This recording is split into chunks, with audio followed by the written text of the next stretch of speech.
Hello, Mr. Beard here, and I'm going to walk you through how to diagram simple subjects and simple predicates.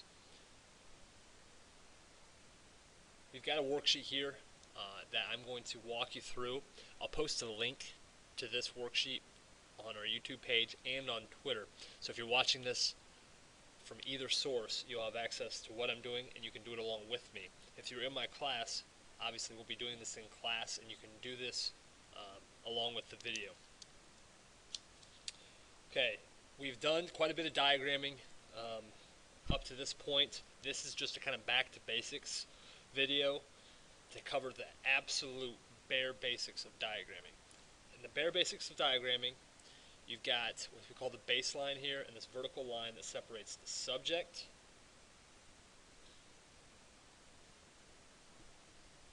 from the predicate, which goes on this line. The predicate, remember, is the verb or verb phrase. It can be an action verb, a linking verb, or it can contain other things like auxiliary verbs, like helping verbs. Okay, let's do a couple practices. Again, I love diagramming, but it's very, very daunting to newcomers. The best way you can learn it quickly is by doing, just like many things in life, so I highly recommend you do this along with me if you are really wanting to get this. Sentence number one, we've already got our baseline and our vertical line here. Dolphins swim. 2 words. Pretty easy. Dolphins obviously is going to be our subject. And swim is going to be our predicate or our verb. It's an action verb. All of these are going to be action verbs. Because we're not going to get into subject complements, all that fun stuff until later. Okay, this sentence right here, that is a sentence. It's an imperative. If you remember, we've told you every sentence needs a subject and a predicate. This does have a subject. It's just not immediately apparent. If I said, stop talking, or sit down, or turn off that video, they all have the same subject. It's an understood you. All imperatives or command sentences have that understood you subject. I've already got this drawn up, but you'll put you in parentheses. It's these little curves here. It's called a parentheses. That just tells you there's additional information that's not immediately apparent. So you is the understood subject. Wait is the action that they're wanting you to take. Same thing here. Turn is the action they want you to take. So we put parentheses, you. Okay? And number 4, Tiffany jogs. Pretty easy. Okay, let's go on to the back here, where they've got some made up. Now, here it's asking us to invert the order.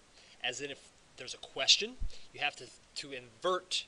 Invert means to flip around the subject and the verb sometimes. For example, in their example, they've got anyone is listening is the subject of is anyone listening. So let's look at a couple. Hector has been exercising. That contains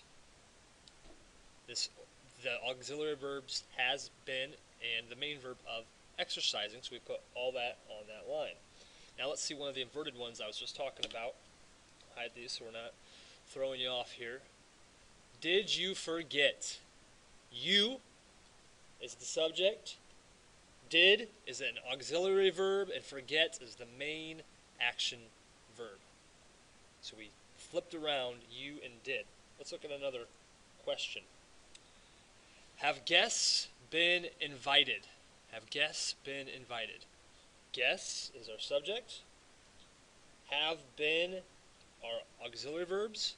Invited is the main verb, so we write it all on that line. Have been invited with guests as our subject. And on the back here, we've got another simple sentence. Work with understood you. Senator Adams, again, if it's a proper noun, we write their whole name and title on the subject line. So that S is just an abbreviation for senator. Will have both auxiliary verbs for retired. And number 9, who called.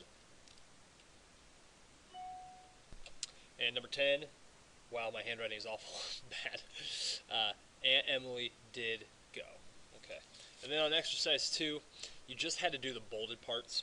So number 1 says sleet is our subject, is falling is our verb phrase. 2, were you planning to fix the broken window? You were planning. 3, Dones have been remodeling. Dones have been remodeling. And you can kind of see the rest on here. I don't want to bore you to death with all the rest of them. So that's it for simple diagramming. Really quickly, I'll tell you again, diagramming is just one tool in our grammar arsenal. It is not the end-all. Diagramming by itself is not going to make you a better writer, which is why we do grammar. Anyone that does grammar for the sake of grammar, without the goal of helping you read or write better, I think is misplacing their emphasis.